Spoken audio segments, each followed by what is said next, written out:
Pour les humains comme pour les chiens, le printemps se prête parfaitement aux balades en forêt, mais prudence, les quadrupèdes sont encore plus exposés à la morsure des tiques que nous autres, les bipèdes.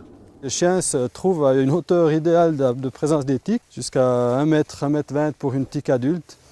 Et ça fait que les chiens sont très susceptibles d'attraper des tiques.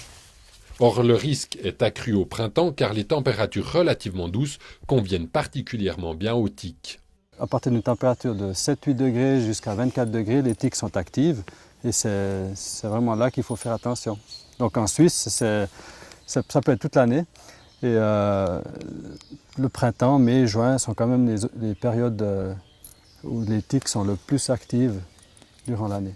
Une activité en recrudescence qui n'est pas anodine, les tiques peuvent transmettre entre autres la borréliose et la méningo-encéphalite. Pour éviter les morsures, les vétérinaires préconisent l'usage de substances actives. Il y a des méthodes pour éviter que les tiques s'accrochent et il y a aussi des méthodes qui vont faire que si la tique s'accroche, elle va sucer le sang de l'animal, après elle va mourir.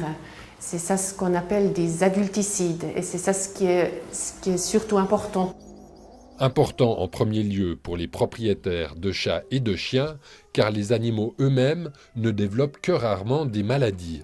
L'intérêt de faire une bonne prévention contre les tiques, c'est surtout pour le propriétaire pour se protéger soi-même. Parce que si l'animal il rentre avec des tiques, puis après les tiques ils se lâchent dans l'appartement, il y a le risque qu'ils peuvent s'accrocher à l'homme et avec ceci aussi transmettre des maladies.